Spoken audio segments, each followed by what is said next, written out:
If you are familiar with the Backrooms, you should also be familiar with the SCP universe.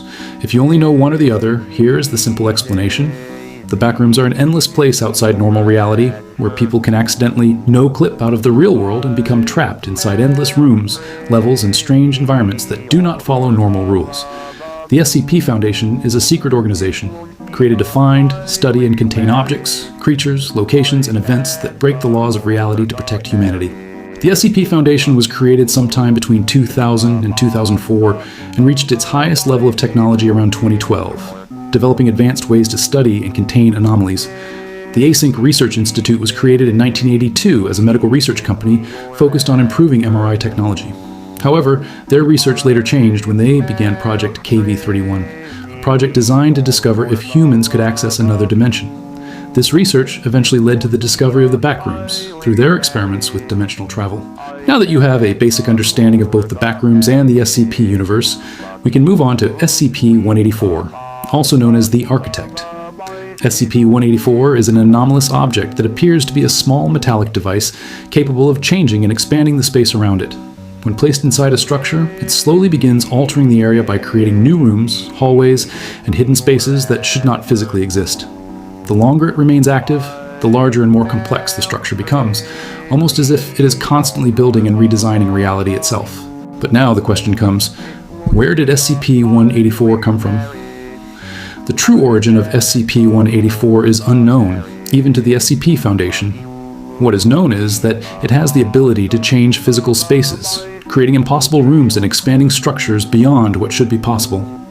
Because of these abilities, SCP-184 shares many similarities with the Backrooms, where endless hallways, impossible architecture, and constantly changing environments are common. For that reason alone, SCP-184 was considered extremely difficult to contain before 2012. The Foundation could not simply lock it away like a normal object, because the anomaly affected the environment around it. Instead of escaping containment, SCP-184 would transform its containment area, creating new spaces and making the structure larger and more complicated.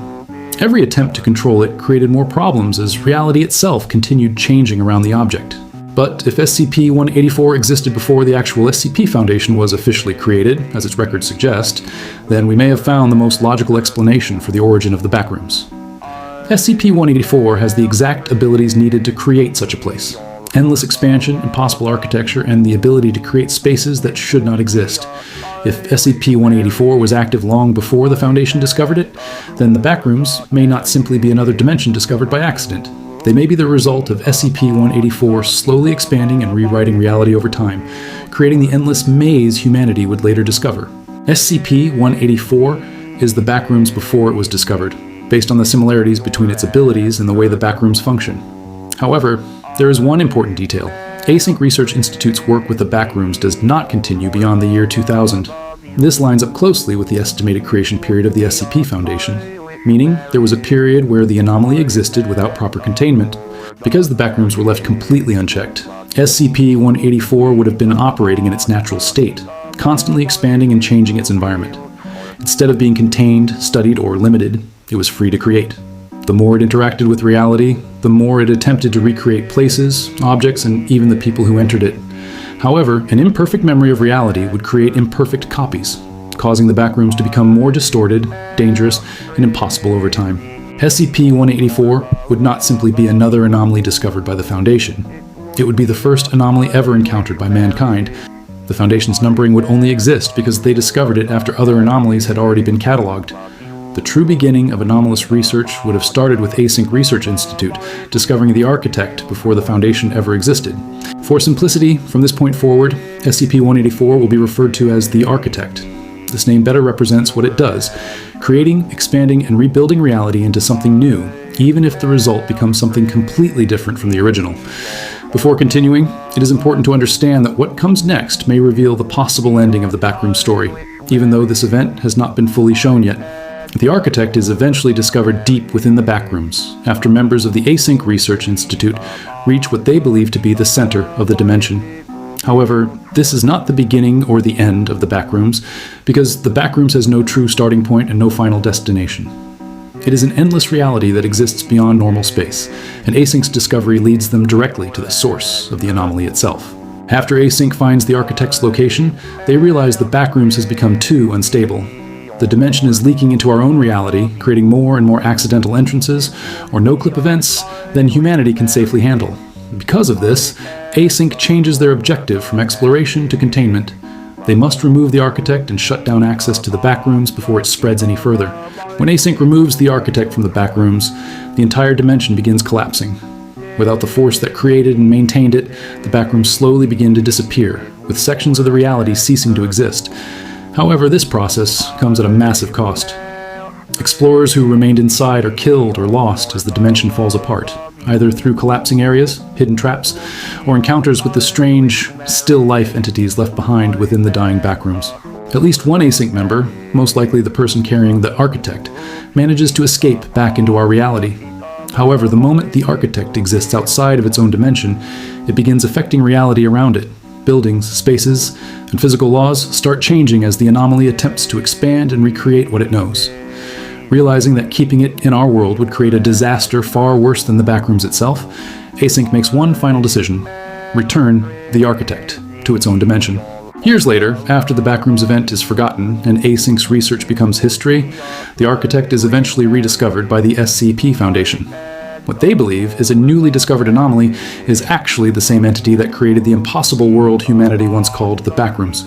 Now you may be wondering, how is any of this possible? And how does it all logically connect?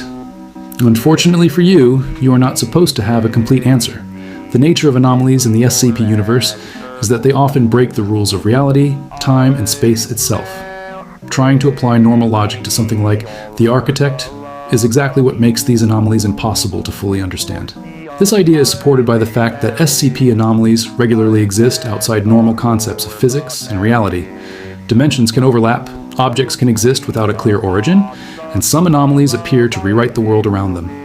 This supports the original theory that the architect is not a creation of the Backrooms, but instead the force that created the Backrooms itself. The Backrooms were not a prison or an artificial dimension, they were the architect's natural environment. However, after existing alongside our reality for countless years, the boundary between its dimension and ours began weakening. The Backrooms slowly started bleeding into our world, creating accidental entrances, and allowing people to enter a place they were never meant to find. Only through the technological advancements of the SCP Foundation was the architect finally placed into something resembling containment, if it can even be called that. Its containment is not about locking it away in a normal cell, because an entity capable of changing space itself cannot simply be imprisoned. Instead, containment focuses on isolation, observation, and preventing it from affecting the outside world. Doesn't that sound familiar? An anomaly that creates impossible spaces, changes reality around it, cannot be fully contained, and has an unknown origin. That description matches both the architect and the Backrooms themselves, suggesting they were never separate mysteries. They were always connected. So now for the biggest reach, and the one I will admit I am probably wrong about, but it is still one of the most interesting possibilities. What if all SCP entities and monsters were created because of the brief moment the architect existed within our reality? Even if it was only for a few seconds, or possibly several minutes while Async explorers were trying to understand what was happening as their own headquarters began warping around them, that short exposure could have caused reality itself to become unstable. The reason this theory exists is because many SCP anomalies share similar traits with the still life found within the Backrooms. They are unnatural, they break normal laws of existence, and many appear to exist as things that reality itself was never designed to contain. If the architect was capable of recreating places and things from memory, then a damaged or incomplete replication of our reality could have produced countless anomalies that later became known as SCPs. For example, SCP-0 is described as a sentient anomaly existing within the SCP database itself, identified as a pattern screamer. It is a consciousness trapped within the structure of reality, gaining power through perception, and existing in a place that should not naturally exist. Under this theory, SCP-0 would not have been created by the Foundation, but instead would be another leftover piece of the Backrooms event, a fragment of the Architect's failed attempt to recreate reality. After being separated from the Backrooms, this anomaly would eventually be discovered through the SCP Foundation's own data systems, appearing as a strange error within their database rather than a normal physical discovery. Instead of being a traditional SCP found in the world, SCP-0 would be evidence that the Architect had already altered reality itself, leaving behind pieces of the Backrooms hidden inside places humanity thought were safe. Again, this is the largest stretch of the theory. There is no confirmed connection between SCP-0 and the Backrooms. But if the architect truly existed and briefly affected our reality, then SCP-0 represents the type of anomaly that could have been left behind. But even if the architect did not create every single SCP anomaly, it would still hold a much bigger role in the history of the SCP universe. If the architect truly is the creator of the Backrooms, then it would technically be the first source of anomalous reality humanity ever encountered. It would not just be another SCP, but the origin point of an entire chain of events that led to the discovery of countless other anomalies. The Backrooms would have been the first place where reality was altered on a massive scale, creating a foundation for other anomalies to exist. Whether through direct creation, accidental replication, or simply weakening the barrier between realities, the architect would be responsible for introducing humanity to a world beyond normal understanding. In this theory, the architect, or the Backrooms itself, would not be the creator of every SCP anomaly, but it would be the mother of anomalies, the first anomaly that opened the door to everything that came after. The SCP Foundation would not simply be an organization that randomly began finding impossible things throughout history. Instead, they would be studying the consequences of the first major reality-breaking event humanity ever encountered, with countless other anomalies appearing as a result of the changes made to reality. So there you have it. That covers everything I have researched, and the theory connecting the architect, the Backrooms, and the SCP universe. However, there is one important thing to remember. The Backrooms timeline is extremely inconsistent, with many events taking place in different years and even in the future. Within the Backrooms reality, there are examples of newspapers, advertisements, and other signs of human activity from years beyond our own timeline, including events after 2007. But that is the Backrooms reality, not our own. The key difference between our reality and the Backrooms reality is that they do not follow the same timeline.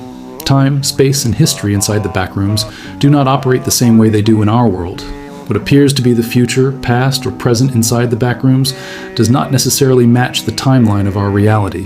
However, if the dates in our reality are considered accurate, then the timeline becomes extremely difficult to ignore.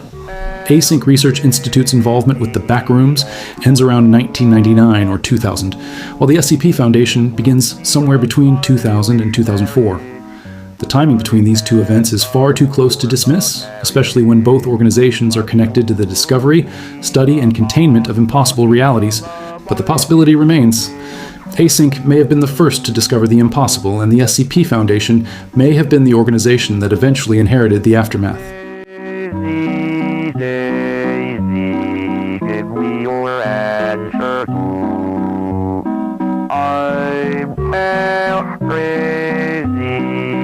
For the love of you, it won't be a stylish marriage.